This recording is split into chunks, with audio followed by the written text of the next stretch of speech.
Modiar, PSI bongkar alasan Anies malak dubes ternyata buat rusun nagrak. Ditulis oleh Nia Alif di siwar.com.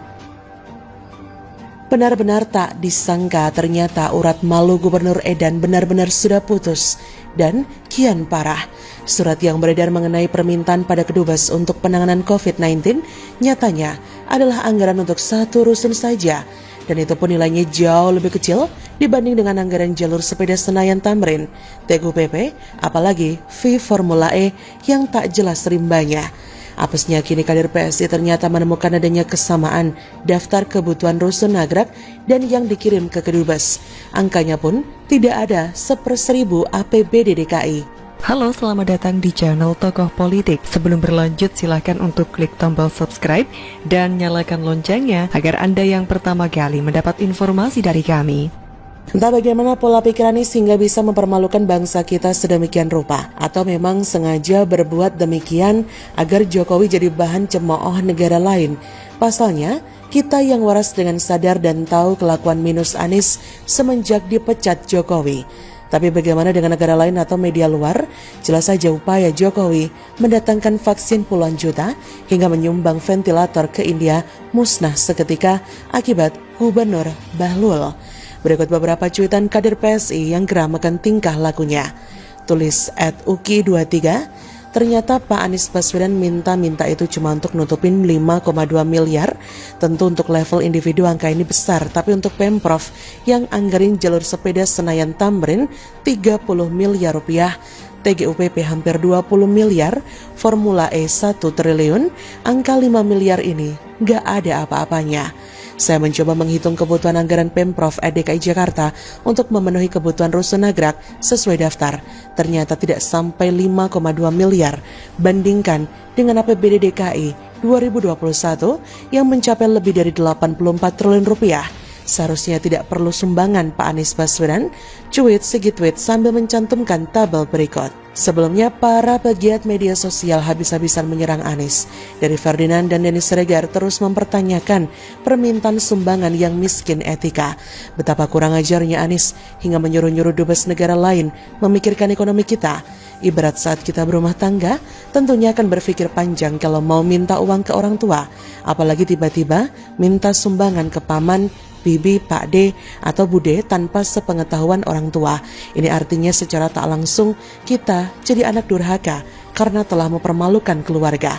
Inilah yang sekarang sedang dipertontonkan Anies. Mungkin dirinya lelah dibully seorang diri karena tidak becus berkarya. Sedangkan kerja nyata Jokowi semakin hari semakin menghasilkan banyak pembangunan, pembaharuan infrastruktur dan sebagainya.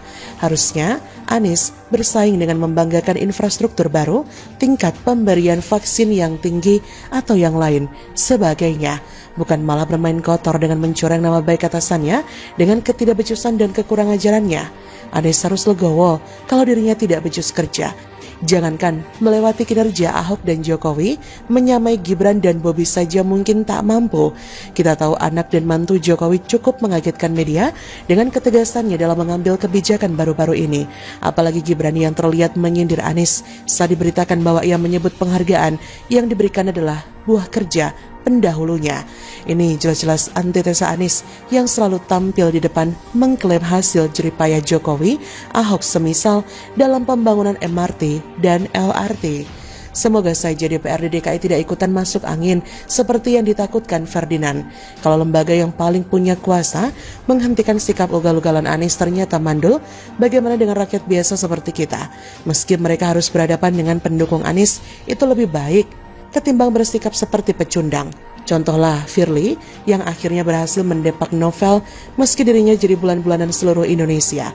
DPRD DKI harus tegas menginterpelasi Anies kalau tidak mau disebut ikut kebagian jatah dari Gubernur Edan. Kita tahu sebentar lagi Anies memang akan lengser, tapi kita juga tidak tahu kegiatan apa lagi yang bakal ia lakukan. Apalagi dalam situasi seperti saat ini yang membutuhkan kesigapan dari seorang pemimpin. Karena salah langkah, bukan hanya nyawa warga yang jadi taruhan, tapi juga sektor lain seperti ekonomi, pekerjaan, dan pendidikan. Sangat disayangkan upaya pemberian vaksin yang masif oleh pemerintah pusat harus dinodai seorang gubernur langka. Semoga saja ia tidak sedang tertawa di sana karena telah sukses mempermalukan Indonesia. Begitulah kura-kura. Bagaimana menurut Anda? Silakan tulis komen Anda di kolom komentar, like, subscribe, dan share di sosial media kalian. Artikel ini bisa Anda lihat secara lebih lengkap di laman siwar.com. Terima kasih sudah menyaksikan channel Tokoh Politik. Memang kenapa tukang mebel jadi presiden? Anak mantan prihatin itu jauh lebih tidak layak. Ditulis oleh Sardi di siwar.com. Politikus Partai Demokrat Rahlan Nasidik membuat sebuah sindiran di Twitter. Langsung saja ini cuitannya. Indonesia, Kenapa heran sales jam imitasi bisa jadi komisaris BUMN? Kalau tukang mebel bisa dipilih jadi presiden, kata Rahlan Nasidik. Halo, selamat datang di channel Tokoh Politik. Sebelum berlanjut, silakan untuk klik tombol subscribe dan nyalakan loncengnya agar Anda yang pertama kali mendapat informasi dari kami. Gampanglah mengetahui siapa yang dia maksud. Tukang mebel. Memang tukang mebel mana lagi yang mau dikritik oleh orang dari partai yang di dalamnya ada mantan presiden prihatin? Kalau ini sih gampang sekali sindir balik. Pas Pilwakot Solo, tukang mebel bertarung melawan salah satu pangeran keraton dan menang. Ralat kalau salah soalnya saya dapat ini dari media sosial.